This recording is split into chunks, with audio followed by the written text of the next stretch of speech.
liquid gold or ghee. I'm going to show you a traditional method of preparing homemade butter, and subsequently we'll prepare ghee.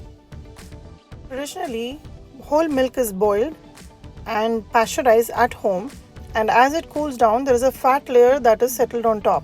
Now my grandmother used to collect it for at least a week or two and add a spoon of yogurt to it and let it sit in the refrigerator overnight, and then the next morning she used to churn it and prepare butter, which is what I'm going to show you today. I have taken 2 pints of heavy whipping cream in my mixer jar, and I'm going to add 2 tablespoons of homemade plain yogurt to it. Mix it well and cover and let it ferment overnight. Make sure the heavy whipping cream is in room temperature when you do this process. Cover and let it sit, and we'll check it out in the morning. It's morning now, and the heavy whipping cream was fermenting overnight with the cultured yogurt.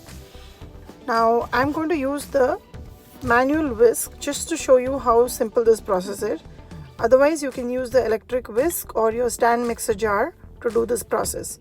In just about 10 minutes the whipping cream will become thick, then it will start becoming watery, and suddenly it will start becoming difficult for you to whisk it around, and you will start seeing the butter granules forming and the buttermilk separating. The process of making butter is very satisfying. You should definitely involve your children in doing so. They will get a huge kick out of it. Especially kids during summer break, they don't know what to do. This is something you can put them to work. Now I'm going to slowly clean out the whisk, clean out the edges of the jar, and add a lot of ice in here. I've added close to 3 cups of ice, which will help the butter solidify and will make it easier to take it out as well. I'm going to put on a pair of gloves and then start squeezing the butter out of the buttermilk and take it out in an ice bath.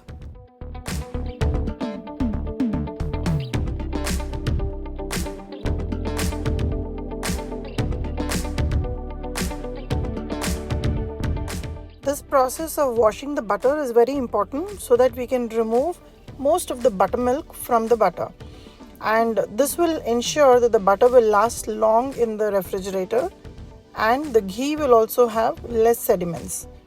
Now I'm doing this process, I'm breaking down the big chunks of butter that I took out and just washing it in cold water, and you will see that there is barely any buttermilk coming out because the butter had really solidified with a lot of ice which I added before.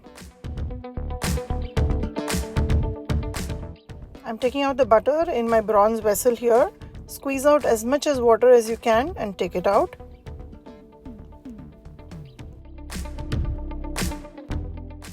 This method of making butter is very nostalgic for me, and here is a pot full of fresh homemade butter.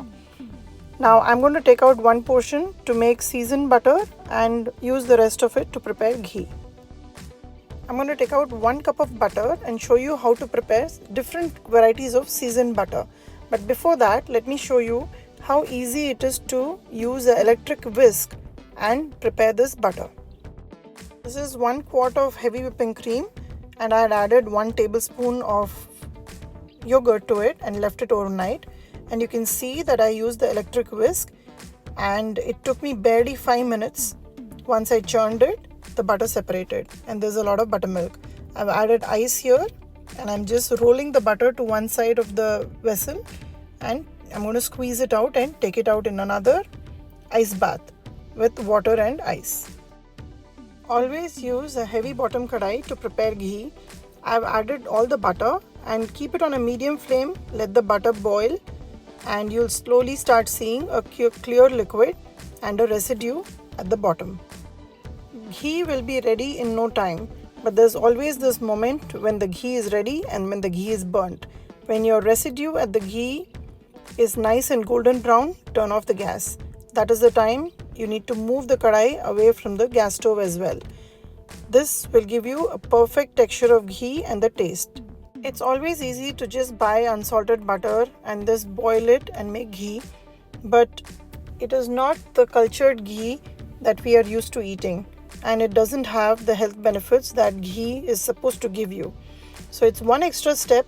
Just make the butter at home. It barely took any time or effort, and you can prepare a very delicious nutty flavored ghee.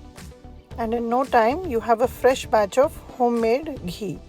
Now this ghee is excellent for parathas, for rice, for eggs, and for baby food. It's very safe on them. So give this method a try, like and subscribe my channel, and let me know how this turned out for you.